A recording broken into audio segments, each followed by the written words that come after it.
Hi everyone, in this video I've got some hints and tips about painting a glass subject in watercolour.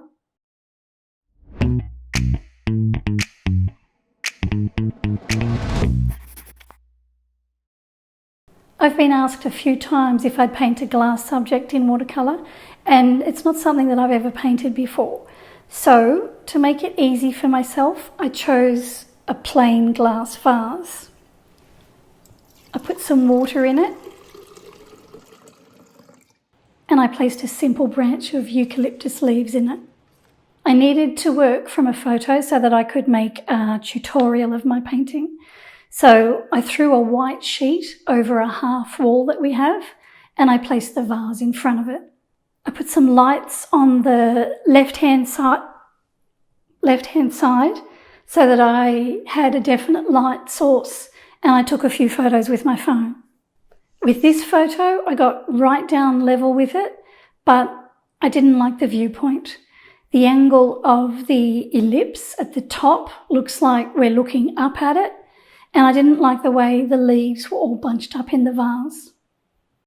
So I stripped a few of the lower leaves off and I took a few photos from a higher viewpoint. And this is the photo that I ended up working with. I had to tweak the lighting a bit in Photoshop, but overall I was happy with it. I probably should have ironed the white sheet before I took the photos because some of the wrinkles in the sheet were a bit distracting when I painted the vase, but I couldn't be bothered. The vase wasn't that difficult to paint, but one thing to watch is the shape of the ellipses. The ellipses are the oval shapes at the top and bottom of the vase. This vase is circular, but unless you're looking at it from directly above, the opening becomes an oval. Because I took this photo on an angle, the bottom ellipse is more rounded than the top ellipse. I also had the ellipses here on the edge of the water to deal with. I think I didn't quite get the shape correct on my painting, but I wasn't going to fuss with it too much because I knew that I'd make it worse. So that's something for me to watch more closely next time I paint a vase in watercolour. For the colour of my vase, I mixed my favourite grey from French ultramarine and burnt sienna, and I worked both wet on wet and wet on dry. The paper I'm using is Archival cold pressed watercolour paper, and I'm using Winsor & Newton watercolour paints. I started by mixing a grey from French ultramarine and burnt sienna. I wanted a cool grey, so I mixed more of the blue into the mixture. I thought I'd mask off a few of the white areas first before I started. So this is schminky masking fluid that I'm using. I'm using an old liner brush to put the masking fluid on. If you aren't familiar with your masking fluid, always try it out first on the edge of your paper, just to make sure it doesn't discolour the paper or damage it when you remove it. I thought I'd paint the two sides of the vase in first. I wet the edges with some clean water because I wanted the paint to bleed in from the outer edge. So here I'm wetting the left-hand side. I keep the water within the edge of the vase.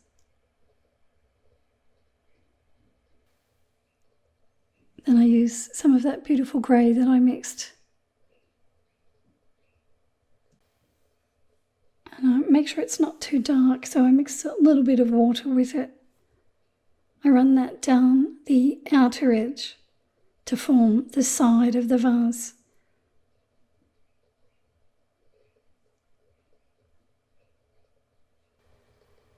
I get a bit more paint and I keep going.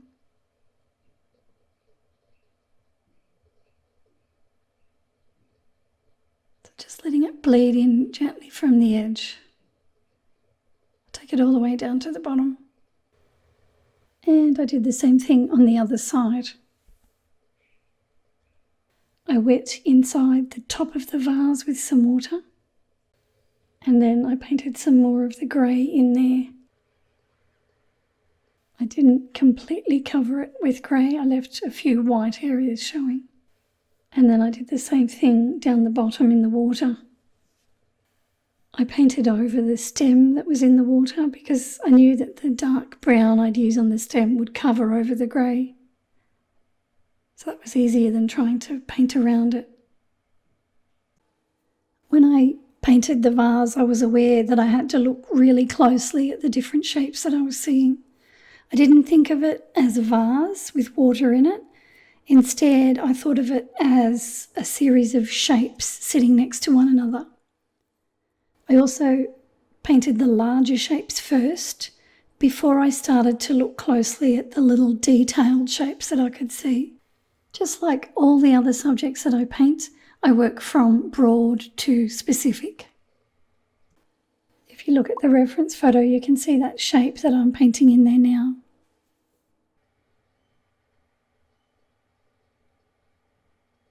After I painted that shape in, I removed all the masking fluid and then I painted another broad shape that I could see. I worked on wet paper where I wanted soft paint edges, and I worked on the dry paper when I wanted the hard paint edges. I started to look at the tonal value of what I was painting as well. If I saw an area that was slightly darker than a surrounding area, I increased the colour in that area by layering on some more paint. Here I'm working on wet paper to keep my paint edges soft, and I've got some more pigment mixed into my paint mixture to darken it.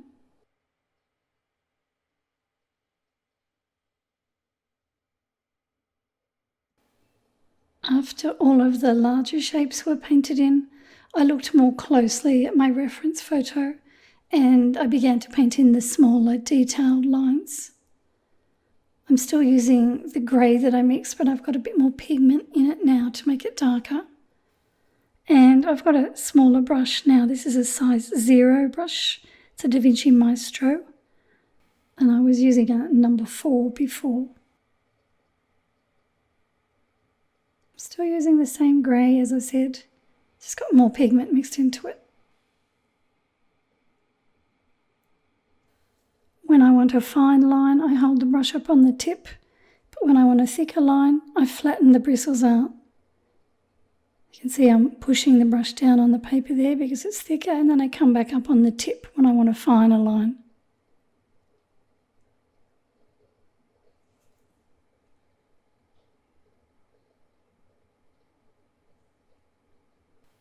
This is one of the areas where I had to be careful that I maintained the shape of the ellipse.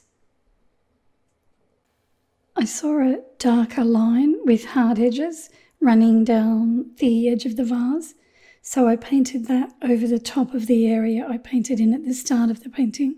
I did that on the dry paper because it had hard edges, and I'm still using that same colour that I mixed at the start of the painting. I also saw what I think is the reflection of the branch in the glass. So here I've got a bit of sepia that I'm painting on the dry paper. All I'm doing is painting what I see on the reference photo. It may not make sense to my eye, but I'm just copying what I see.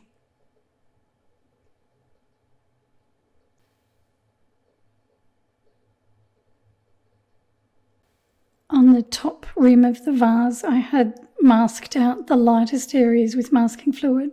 So I got some of the grey paint and I washed it loosely over the top of that rim. Then I dried that off and I removed the masking fluid. Here I've taken the masking fluid off and I'm using my pencil just to make sure that I've got the ellipse the right shape. I can't get that wrong. It's pretty important. I drew back in the branches that I'd lost. And again, I looked really closely at the reference photo to get it as close to it as I could. And then I started to paint in the dark reflections that I could see.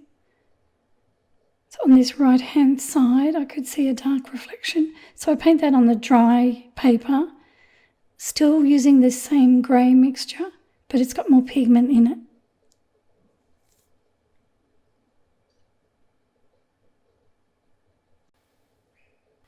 I've just sped this up.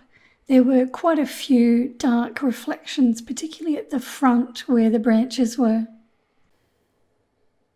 This is sepia that I'm using here, and I'm painting on the dry paper. This is my little zero brush, holding it right up on its tip.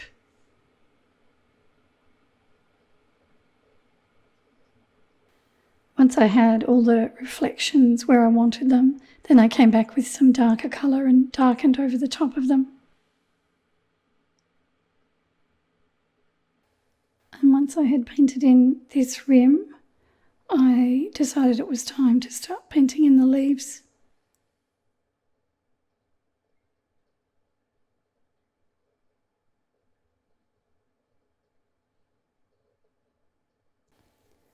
I painted all of the leaves wet on dry. While the paint was wet, I painted on another colour to darken areas, and I used some red to line the edges. For the lighter green, or the main colour, I mixed some transparent yellow into hooker's green, and I added a small amount of Scarlet Lake to tone the green down or take the edge off it, to try and make it look a little more realistic looking. Scarlet Lake is a beautiful red that I often use. This is Scarlet Lake here. I'm running it down the edge of the leaf. The green is still wet, so it's bleeding into the green.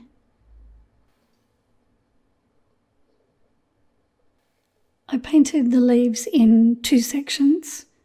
I painted one half first, and then I painted the second half, leaving a little gap of white paper down the middle that would form the vein. While the lighter green was wet, I painted a darker green onto the dark areas that I saw on each leaf. This darker green is hooker's green mixed with a small amount of Scarlet Lake, and that's the colour that I used on the edge.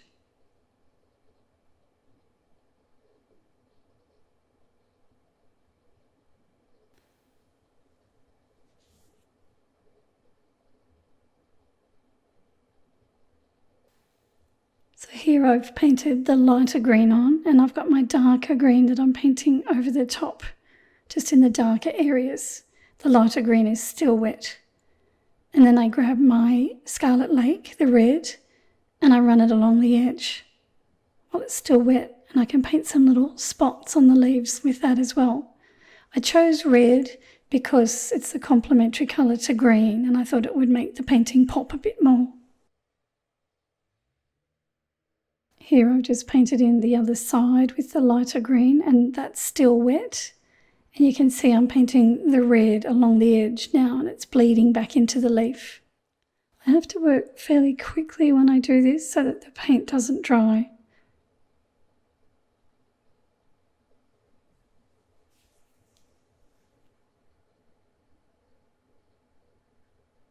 And then I can add a few little spots here and there, just on the wet green paint. The stem was doing some funky things inside the glass, so I had to watch really carefully what I was doing there. The stem didn't line up with the leaf, but I followed the reference photo as I saw it. Here I've got a bit of sepia that I'm painting on dry paper. For the stem, everywhere else, I used burnt sienna first. I painted in a little tiny section, and then I picked up some sepia on my brush, and while that burnt sienna was wet, I ran it down the right hand side. That bled over the burnt sienna, and it created a darker edge down that side, which helped to make the stem look more rounded.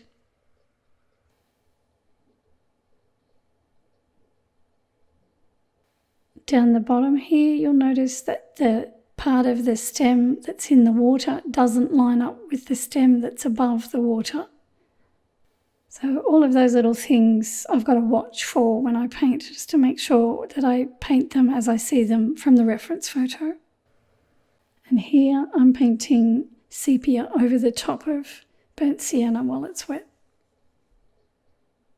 This is burnt sienna. So while that's wet, I grab some sepia and I run that down the right-hand side. And you can see it's really quite dark.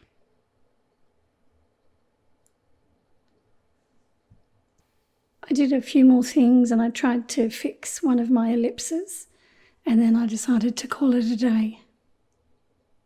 Before I painted this painting, I did practice painting, and I used Ba Hong watercolour paper for this one. I'm not sure if that's how you pronounce it properly. It's quite a bit cheaper than Arch paper, and I was pleasantly surprised with how it performed. In my next video, I'll talk more about this paper when I show you this little fish that I painted. The full-length tutorial of this painting will be on my Patreon site in March. You'll see me paint the entire painting from start to finish, and I also demonstrate how I mix the paint and how I overcome any problems that crop up. As a patron, you'll have access to my line drawing, the reference photo, progress photos of my painting, and a copy of my finished painting as well. So please join us over there if you'd like to learn more about painting in watercolour. Thanks for watching. As always, a like is appreciated, and please subscribe to my channel. And I'll see you soon with a new video.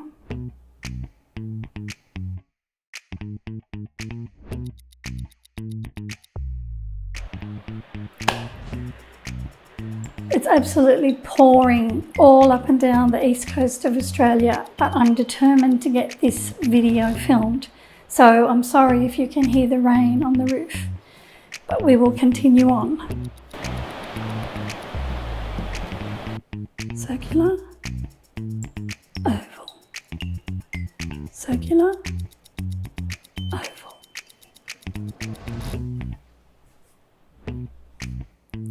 And I placed a simple branch of yep, those leaves. It's a funny name, you know.